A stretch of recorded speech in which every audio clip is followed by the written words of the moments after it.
में सबनू संभालदा, सुख वंडदा, दुखा नू हटांदा। किसके दुखों को टालता है? जो गुरु महाराज जी के चरणों में अपने आप को सर्वस्व लुटा देता है। अधूरा नहीं, पूर्ण रूप से पूरा। गुरु महाराज जी उसकी हर तरह से संभाल रखते, उसके ऊपर कोई आँच नहीं आने देते।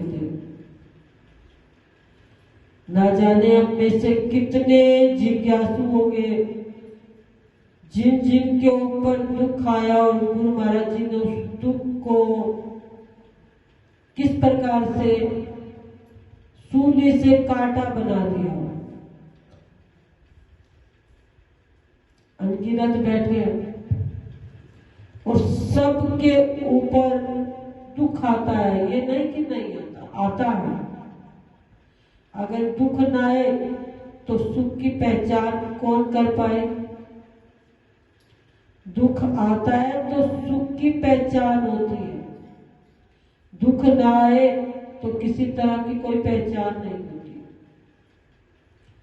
और दुख आए तो केवल सतगुरु का हर समय भाड़ा मारकर कि मेरे कर्मों का सतगुरु जी ने सुधार करने के लिए मेरे जीवन के अंदर ये दुख दिया।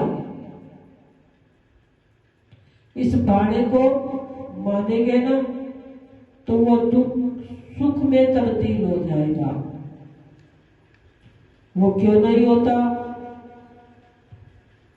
क्योंकि हम दुख के अंदर परमात्मा को भूल जाते हैं। लेकिन दुख में परमात्मा को याद रखो, फिर देखो सतगुरु जी संभालते हैं या नहीं संभालते। हम आपत्ति आए, दुख आए, विपदा आए, कष्ट आए, कठिनाई आए, घबरा जाते। अरे पेपर होता है, जब तक पेपर का प्रश्न पत्र हमारे पास नहीं आता तब तक क्या होती है? घबराहट होती है। और जब प्रश्न पत्र आ जाता है तो हम अपने आप को पूर्ण रूप से कहाँ लगा देते हैं? उसी प्रश्न पत्र के अंदर लगा देते हैं कि अब हमारा जो समय हमें 3 घंटे का मिला, इस 3 घंटे के अंदर हमने कई बार का नहीं सोचना, केवल इस पेपर के ऊपर ध्यान देते हैं कि इसको हल करना। कि वो सबके बल होता है, जिनके बल होता है ना तो उनका हल भी करता है। हम अपने बल सतगुरु को करके तो देखें, वो हमारे हल करता है या नहीं करता। तो उस समय बच्चे का पूर्ण रूप से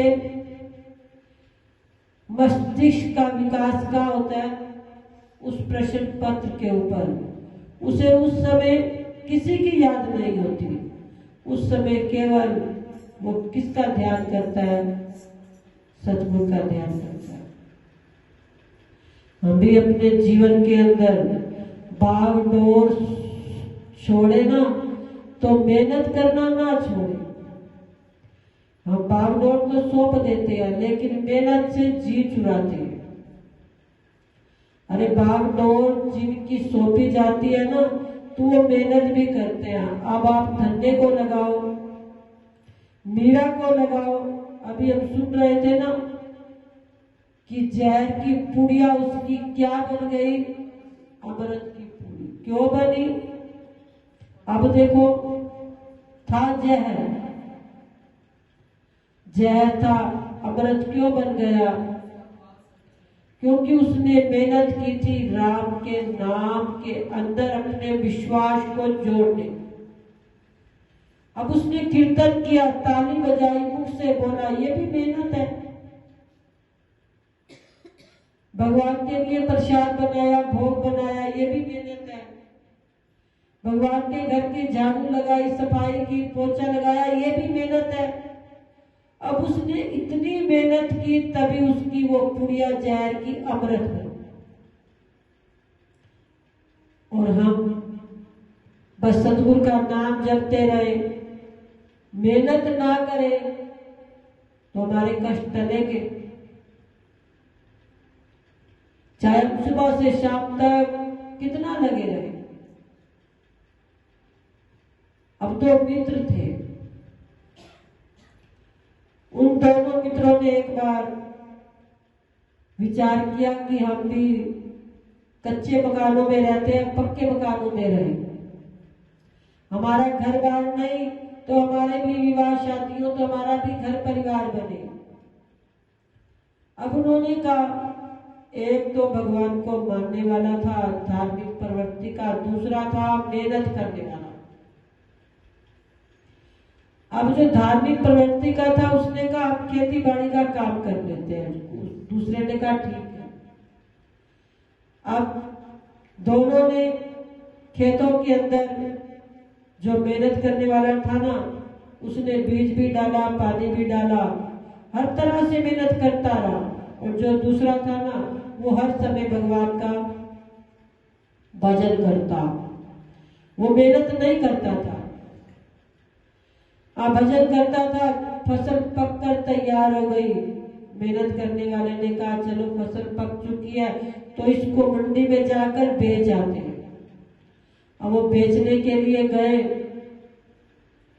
मंडी से पैसा बहुत सारा मिल गया। मिलने के बाद अब जिसने मेहनत की थी ना, उसने कहा मुझे 3 गुना फल मिलना चाहिए, तुझे 1। वो कहने लगा मैंने भगवान का ध्यान किया है, पूजा की है, अगर भगवान कृपा ना करते तो ये फसल ना होती, इसलिए 3 गुना मुझे मिले। अब दोनों के अंदर हो गया झगड़ा। वो कहता है मुझे 3 गुना, वो कहता है मुझे 3 गुना। अब दोनों पहुंच गए राजा के पास। राजा ने कहा ठीक है, मैं तुम्हारे इस प्रश्न का हल सुबह करूंगा। ये एक बोरा है चावल का, अब इसमें से कंकर सुबह तक अलग करके आने हैं। जो कंकर अलग करके आ जाएगा उसका मैं हिसाब अपने आप ही कर दूंगा। अब दोनों चले गए, बोरे को उठाया, उस चावल में बहुत सारे कंकर थे। अब जो था ना भगवान को मानने वाला, बैठ गया सिमरन के ऊपर ध्यान लगाकर कि मेरे चावल के बोरे जितने हैं ना, ये सारे कंकर दूर हो जाएंगे। जो मेहनती था ना, उसने दिया जलाया, रात को भी बैठा रहा कि सुबह मैंने कहा जाना है राजा के पास, हमारे प्रश्न का हल होना है। अब वो सारी रात बैठा रहा, कुछ कर लिए उसने, कुछ कर लिए। दोनों सुबह पहुंच गए राजा के पास। राजा के पास पहुंचे, राजा ने कहा दिखाओ। अब जिसने साफ किए थे ना मेहनत करने वाले ने, तो उसने थोड़े से चावल साफ किए हुए दिखा दिए कि राजन मुझसे ये बन पड़ा। अब जिसने बोरा था ना, उसको विश्वास था भगवान ने मेरे सारे बोरे जितने भी चावल में थे वो सारे साफ कर दिए। अब जैसे ही उस बोरे को खोला गया, वही कंकर चावल के बीच में थे, चावल के बीच में थे। राजा कहने लगे कहाँ गए? कहने लगा भगवान भी बड़ा हेरा फेरी करता है। सब कहते हैं डोर सतगुरु के ऊपर छोड़ दो तो वो काम बना देते हैं। अब हम क्या सुन रहे थे? सुख मंडदा दुखानु टालदा, दाता पर सबनू। अरे उसको संभालता है जो गुरु महाराज जी के चरणों के अंदर अपने हाथों से मेहनत भी करे। मेहनत ना करे, हम कहते हैं ना धन्य के तो भगवान ने हल चला दी, हमारे क्यों नहीं चलाता?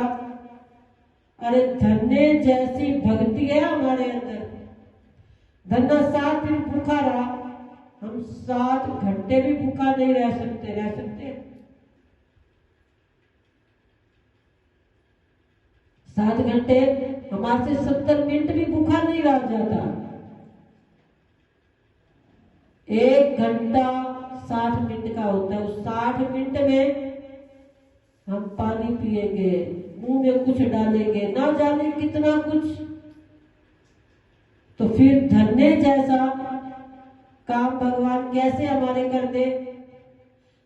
हम 7 दिन तक भूखे रह सकते हैं, अरे हम 70 मिनट तक भूखा नहीं रह सकते। तो भगवान को हमारी संभाल कैसे करे? उसकी संभाल करता है जो अपने आप को मेहनत में भी लगाता है। अब राजा ने मिनटों में कह दिया, जिसने मेहनत की है ना, जो चावल को साफ करके आया है उसको मिलेगा 3 गुना, जिसने मेहनत नहीं की उसको 1 गुना मिलेगा। अरे हम भी अपने जीवन के अंदर परमात्मा ने अपने आप को सौभाग्यशाली समझो कि हमारे को पांव तो दिए चलने के लिए, हमारे को हाथ तो दिए, हमारे को आंखें दी देखने के लिए, हमारे को नाक दी सूंघने के लिए, कान दिए सुनने के लिए, हर तरह से हमारे शरीर के अंदर। और हम ना जाने दूसरे लोगों पर जाते हैं, वो कितना सुंदर है, वो कितना इस तरह से करता है। अरे हम भी करें। परमात्मा ने किसी चीज की कमी दी है, हम अपने से छोटों को देखें, अपने से ऊंचों को ना देखें। जिनके पांव में जूते नहीं ना उनको देखें। हमारे पांव में जूते, परमात्मा ने चप्पल तो दी है चलने के लिए, और जिनके पास चप्पल ही नहीं है उधर नहीं देखेंगे, जो जूते डाल रखे होंगे ना उनकी तरफ देखेंगे। हमेशा अपनों से छोटों को देखें कि उनके पास कुछ भी नहीं और हमारे पास परमात्मा का दिया सब कुछ है, क्योंकि हमें परमात्मा संभालता है। वो संभालता तब है जब हम मेहनत करके सुबह अमृत वेले गुरु महाराज जी के चरणों में आते हैं। ये भी मेहनत है, अपनी निद्रा आलस को छोड़कर आते हैं, तो गुरु महाराज जी कृपा करते हैं। तो आओ गुरु महाराज जी के चरणों के अंदर आए। बहन पूनम की तरफ से ये सत्संग समारोह तो गुरुदेव सब परिवारों के ऊपर कृपा बरसाए रखें, सबके ऊपर अपनी रहमत भरा हाथ। गुरुदेव सबकी भावनाओं को जानते हैं, सबके मन के भाव को पहचान कर उसको उसी के अनुसार फल भी देते हैं। तो आओ गुरु महाराज जी के चरणों के अंदर आए तो श्री गुरु महाराज जी सब संतों के ऊपर अपनी कृपा यूं ही बरसाए रखे, सबके ऊपर अपनी रहमतों भरे हाथ लुटाए रखे, और हम आनंद मनाते हुए इस कार्तिक मास में गंगा स्नान करते रहे। अब तीसरा अध्याय, ये सब विधि विधान श्रवण करके ब्रह्म ऋषि नारद जी बोले, हे पितामह, आप कृपा करके उत्तम देवता का पूजन बताने की कृपा कीजिए। तब श्री ब्रह्मा जी बोले, हे वत्स, गंडकी नदी के उत्तर की ओर गिरिजा के दक्षिण में 40 कोस की पृथ्वी महाक्षेत्र कहलाती है। वहीं पर ही शालिग्राम और गोमती चक्र होते हैं। सो उनका चरणामत लेने से मनुष्य मुक्ति को प्राप्त हो जाता है। चरणामत लेते समय ये मंत्र उच्चारण करना चाहिए, ओम अकाल मृत्यु हरण सर्व व्याधि विनाश विष्णु पादोदक पीतवा पुनः जन्म न विधायते। इस तरह मंत्र उच्चारण करके श्री भगवान शालिग्राम का चरणामत लेना चाहिए। शंख में भरा हुआ जल या भगवान पर चढ़ाया हुआ जल अंगों में स्पर्श करने से संपूर्ण रोग पाप नष्ट होकर मनुष्य मुक्ति को प्राप्त हो जाता है।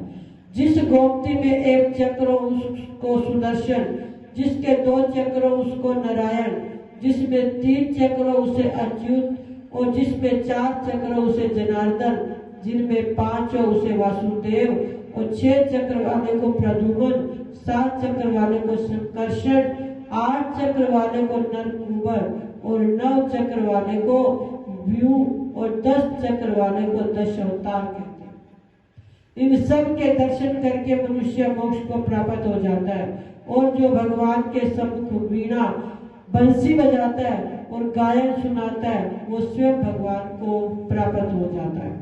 जो भगवान के आगे मृदंग बजाता है भगवान उसे सर्व प्रिय समझते हैं। जो भगवान के सम्मुख नित्य श्रद्धा से धूप जलाता है वो कभी नरगामी नहीं होता। पूजन चाहे मंत्रों द्वारा ना हो चाहे क्रियाहीन हो परंतु श्रद्धा सच्ची होनी चाहिए। अस्तु श्रद्धा निष्ठा से किया हुआ व्रत पूजन ही संपूर्ण रूप से फलदायी होता है। इति तृतीय अध्याय संपूर्ण। बोलो श्री गुरु महाराज की जय। बोलो पूजनीय श्री सत्यु ब्रह्मानंद महाराज की